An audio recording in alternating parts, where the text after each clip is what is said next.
Estava falando um pouco do fluxo licórico, sobre as dificuldades de fazer e de como interpretar. Então, eu já tinha falado da densidade protônica, do DP, que é importante para a gente ver essa pretinho ali, né, com o hipossinal, da sequência FESTA, ou CIS, se você tem interesse em ver efetivamente o aqueduto. Então, é bom para ver se tem obstrução, membrana, algum tipo de alteração pós-traumática, pós-sangramento dentro do ventrículo, manipulação, enfim. E a sequência do phase contrast mesmo, que é aquela sequência que é dinâmica e você vai ver ficar pretinho, branco, preto e branco, de acordo com o sístole e diástole. Então, muitas vezes a gente não vê ficar preto e branco, e aí você já tem um sinal de que não está funcionando bem aquela dinâmica licórica. E se aquilo ali não está funcionando bem, você não vai conseguir ter uma curva, né? Então, a curva, normalmente a máquina precisa ter o software de pós-processamento. Tem máquina que tem o sequência, o phase contrast, mas que não tem o pós-processamento. Isso acontece. Então, a gente acaba dando uma informação mais perdida de só... deixa eu botar o filtro que eu tava aqui. A gente dá uma informação mais perdida só de tem turbilhonamento, quando a gente vê no DP, por causa do hipossinal, tem estreitamento ou não, e se tem essa alternância ou não, e qual é a velocidade. Então, é o que a gente pode dar, e velocidade se tiver obstrução. Muito cuidado com a curva ela tem que ser contínua. Se a curva tem uma dobra, faz 2 picos, né, inferiores, ela desce, sobe de novo. É o que a gente chama de aliasing. Oi, Cleiton, consegui voltar? Eu fui compartilhar o vídeo e sumiu. Então, sem tentativa de compartilhamento de novo, porque sumiu mais de uma vez. E aí o aliasing, ele é uma indicação de que a coisa também não está funcionando bem, porque a velocidade deve estar muito alta. E, na verdade, o fluxo ele não vai e volta na sístole e diástole. Ele vai e fica muito turbilionar, muito irregular ali, indo e voltando. E por isso a gente vê, ao invés de preto e branco lá no orifício, a gente vê preto e branco. O preto com branco no centro. Quem tiver interesse, aqui no feed também já tem uma publicação sobre isso, está bem recente. Então, quando acabar a live aqui, dá uma zapeada aí pelo feed, porque tem informação lá falando exatamente sobre o aliasing, para quem tava com dúvida no fluxo licórico. Eu vi, Cleiton, voltou, né? Agora deu. E eu tô com medo de compartilhar de novo. Eu treinei, ensaiei, funcionou tudo lindamente, e agora não tá funcionando. Boa noite, Cris Prado, boa noite, Andréia. Qual indicação clínica para realizar RM de fluxo licórico? O Alexander tá perguntando aqui. Bom, se tiver algum neurologista participando que queira dar aqui um pitaco, eu super agradeço. Em geral, a gente recebe especificamente escrito que quer a ressonância com o fluxo licórico. A gente aqui não trabalha fazendo a sequência da nossa cabeça, a gente faz em vigência de algum tipo de solicitação. E como você tem que botar o gate, né? Você põe aquilo lá no dedinho do paciente, ou o gate cardíaco, ou o gate respiratório ali. Enfim, você vai monitorizar o paciente de alguma outra forma. É um exame que leva mais tempo de execução. Então, a gente faz realmente quando tem um pedido específico para isso. Então, já fica a dica. Quem quer um estudo do fluxo licórico, peça. Nem sempre é rotina a gente fazer. Então, se você solicitar, a gente vai fazer essas sequências mais específicas e direcionadas. São sequências também mais longas. Então, é um exame mais demorado. A gente não fica fazendo sem a solicitação. Gente, entrou um monte de gente agora. Magda, Eduardo, sejam bem-vindos. Tava falando aqui, tinha o espaço para caixinha de stories, mas na verdade vocês podem só colocar e colocando aqui. A Cris já botou aqui fístulas, certamente. Hidrocefalia, porque, enfim, você vai fazer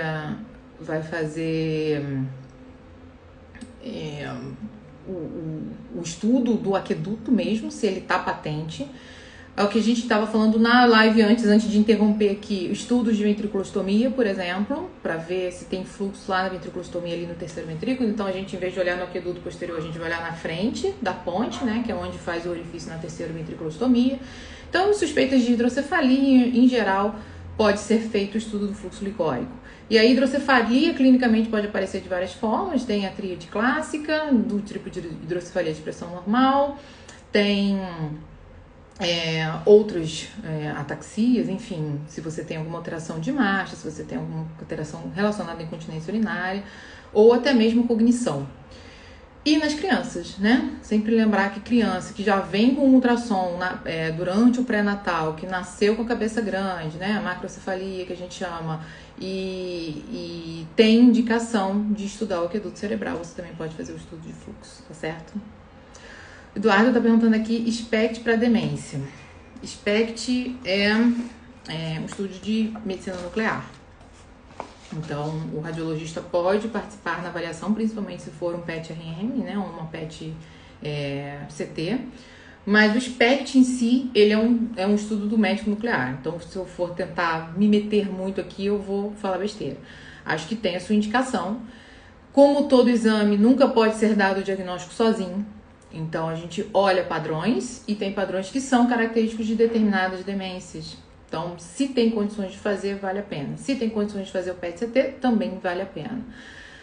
A gente está começando a introduzir essa questão de fazer PET-RM, que é mais interessante porque aí você tem muita definição, né, da anatomia em si. Mas a gente sabe que muitas vezes a anatomia na demência já aparece mais tardiamente, principalmente no Alzheimer. Então, se você quer ver um hipocampo real, o hipocampo atrofia, quando clinicamente já não existe muita dúvida, a gente não consegue ser um preditor, né? A gente só consegue ser confirmar, vamos dizer assim, o diagnóstico. Mas vale a pena. Quando a gente consegue manipular no Rio, que a gente tem muita dificuldade de manipular sem ser diferente o FDG para o PET, então a gente acaba não conseguindo marcar placa beta-amiloide, tudo fica mais difícil de você conseguir liberações, né? Acho que em São Paulo fica mais fácil. Aqui a gente não consegue, até para você estudar tudo isso, mas é interessante de fazer. Uma confusão que existe muito, mas muito, eu acho que é legal da gente falar aqui, é na solicitação do pedido via ressonância magnética com SPECT. E aí é importante a gente entender que são conceitos diferentes, né? O SPECT é um exame por si só de medicina nuclear, que tem que ser feito em clínicas diferentes. E o que a gente pode fazer na ressonância, e aí existe uma segunda confusão, que é você falar SPECT, será que você está querendo falar que é espectroscopia? Então, é um jeito também da gente avaliar metabólitos cerebrais na ressonância, e dependendo da localização que você coloque, dependendo do tipo de relação que você olhe, você tem alterações relacionadas à demência. Então, isso é um ponto. O segundo ponto, é muito comum a gente receber ressonância magnética com o estudo da perfusão cerebral para avaliação de demência. Gente, a perfusão cerebral que a gente faz na ressonância não é o SPECT, não é o mesmo objetivo. Ele não vai marcar células específicas como a gente faz para o Parkinson, como a gente faz para a demência, como a gente faz para o FDG, para marcar a glicose. Ele não está marcando isso. A perfusão que a gente faz no cérebro, ele é para marcar neovaso. Ele é para marcar a primeira passagem do contraste lá no leito capilar, lá embaixo, lá naquele finzinho. Então, é importante não ter essa confusão. Quando a gente fala assim, muitas vezes você vê o resultado do SPECT, a perfusão cerebral está baixa. Isso me indica que a atividade está reduzida? Ok, mas no SPECT, quando eu falo que a perfusão cerebral está baixa, quando eu faço pela ressonância, a sequência de perfusão da ressonância, eu quero dizer que é uma lesão fria. Não que é uma lesão, não que é um cérebro sem atividade. Então, são conceitos um pouco diferentes, mas que a gente tem que ver que você não vai ter a informação que você quer. Quando o médico solicita perfusão para avaliação de demência, a gente faz. E sempre vai sair o laudo de que a perfusão está normal, porque o objetivo não é aquele. Não é medir perfusão cerebral, avaliar função neuronal. A perfusão cerebral na ressonância avalia a permeabilidade e avalia a troca que existe um dos mecanismos que a gente avalia também é a integridade de barreira hematocefálica lá no leito capilar. Não a função.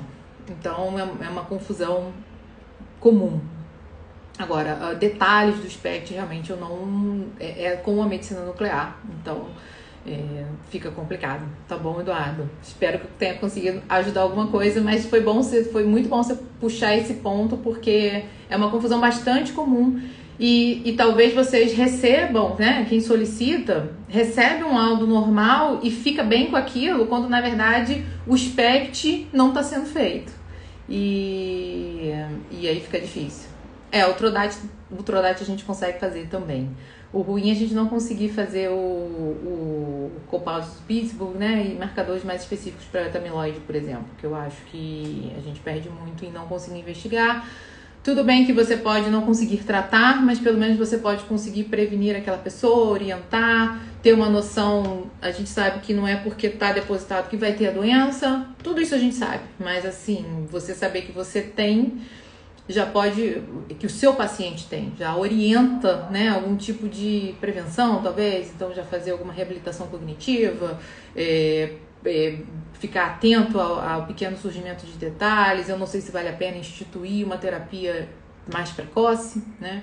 Enfim, você consegue abordar o paciente de uma outra forma, mas acho que aqui no Rio tá difícil de conseguir fazer. Pelo menos lá na clínica a gente estava tentando conseguir a liberação e estava bem difícil. A gente queria até conseguir a liberação para marcadores de inflamatórios, né? Para avaliação de esclerose múltipla, de placa ativa, de placa crônica reativada, marcadores de ativação de micróglia, mas não temos conseguido, infelizmente. Mas eu acho que ia ajudar bastante. Uma outra pergunta bem comum que está sendo feita ao longo da semana, eu fiz até um post hoje assim mais radical, é sobre a espectroscopia. E aí sempre surge aquela dúvida: faço, não faço, como eu olho, onde eu faço, o que eu faço, né? O que eu faço literalmente. E aí, se alguém tem alguma dúvida de espectro aí, já pode colocar no chat. O pessoal sempre pede para eu comentar assim, em geral. Em geral é difícil. Mas o que é importante a gente entender da espectro? Ela tem as suas aplicabilidades, sim. A gente só tem que ter cuidado que a espectro se fala muito em aplicabilidades que a gente não consegue no dia a dia. Então, sempre que a gente lê um artigo e pensa, vou usar espectro para isso aqui que ele está me propondo, você tem que ver como foi feito aquele pós-processamento. Porque, em geral, o pós-processamento não é aquela curvinha que sai pura e simplesmente da ressonância. Quem trabalha com ressonância, obviamente, sabe disso.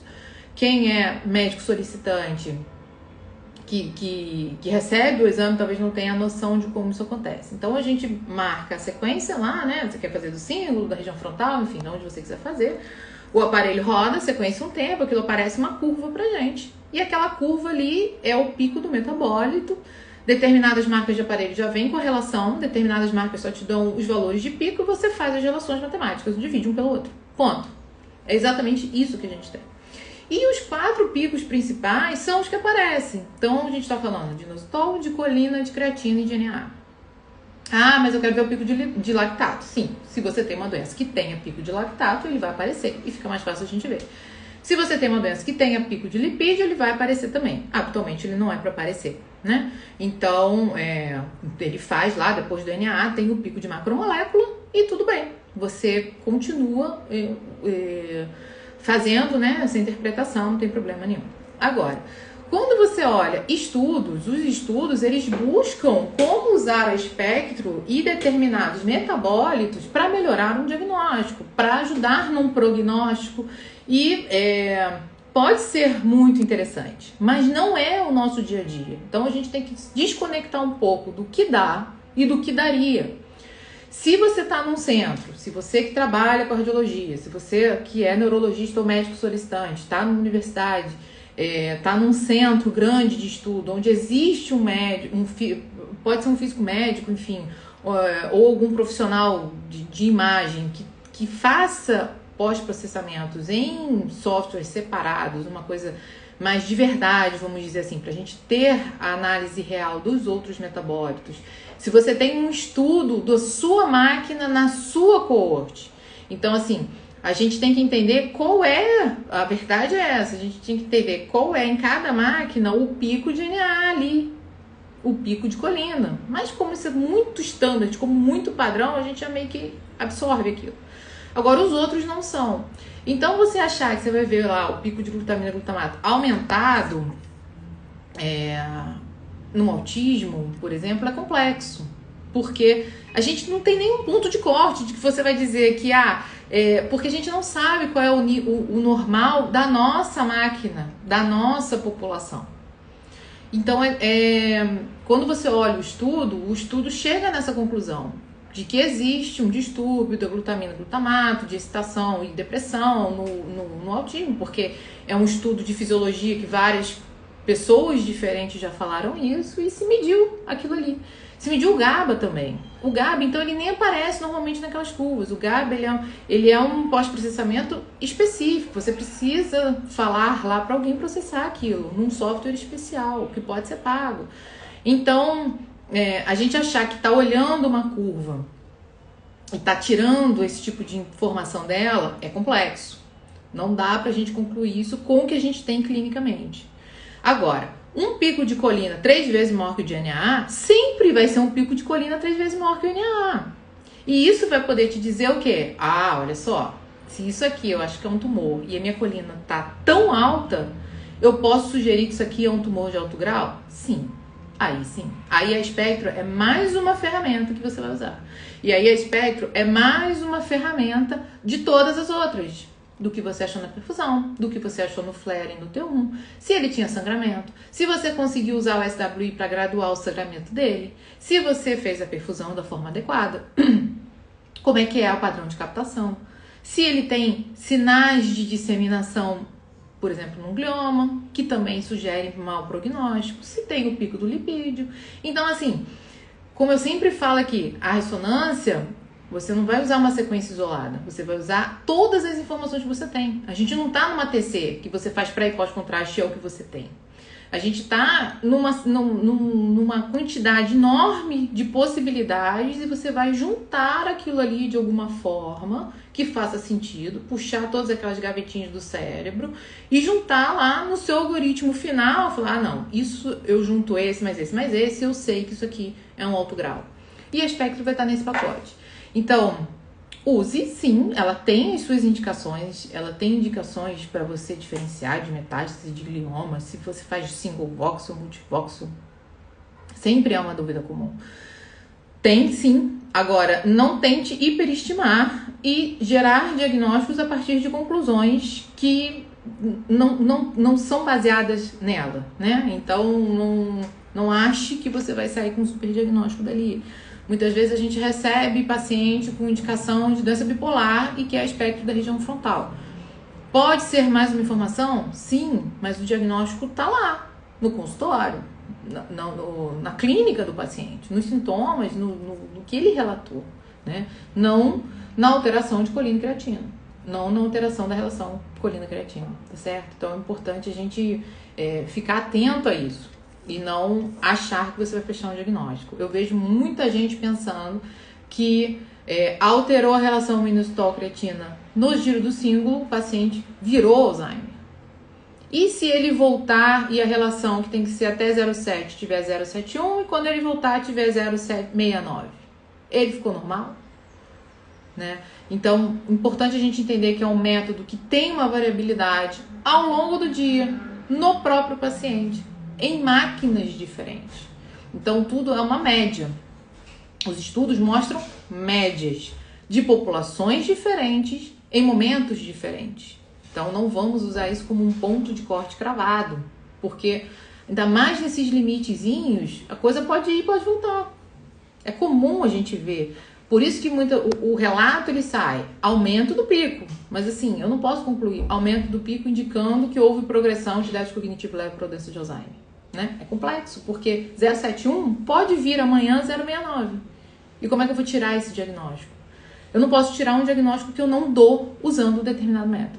Então isso é muito importante a gente pensar e assim, é muito bom eu poder ter a oportunidade de falar isso para vocês e de repente quebrar esse um ciclo e gerar uma dúvida, gerar um questionamento, falar assim, poxa, será que eu estou pensando errado? Onde que eu li isso, né? E se vocês têm isso dentro de vocês, ainda mais se foi baseado em alguma literatura, até me mandem, por favor, porque eu quero entender, né, como eles falam dessa forma. Todos os estudos, o estudo da Cantarse, por exemplo, que é um estudo antigo, que é o que fala muito dessa questão do Alzheimer, é um estudo populacional. Então, é uma média. Vai que a sua média é mais alta. E sempre que a gente fala em média, a gente fala em desvio padrão do lado. Então, de repente, o seu limite era 0,68 e agora 0,7 para você é ruim. E para o outro não é. Porque ele já era 0,7. Só vai ser ruim, sei lá, com 0,75. Né? Então, a gente tem que ter atenção a esse tipo de avaliação. Como eu não vou conseguir puxar as caixinhas de pergunta, e como eu tô com medo de botar a foto e a gente cair todo de novo, e eu perder